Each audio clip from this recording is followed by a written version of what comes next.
wabigize umwuga, nkorera mu ntara y'Iburasirazuba mu karere ka Kayonza mu murenge wa Rwinkwavu. Kontakite zanjye ni izi zikurikira. Tugiye kureba uburyo bakora salade y'amakaroni. Salade y'amakaroni isaba ibi bikurikira: ugomba kuba ufite amakaroni, imiteja, karoti, amazi, umunyu, avoka, amagi.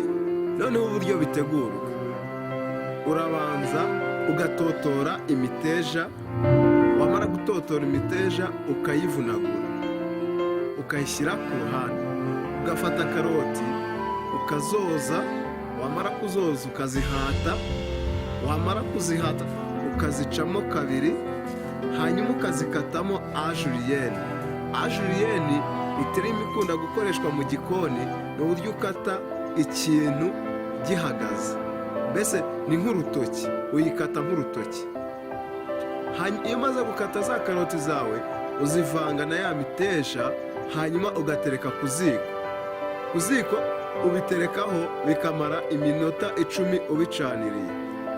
Iyo iminota 10 igeze, ufata amakaroni yawe ukabivanga na ya miteja na za karoti, nanone ukabiteka iminota 10.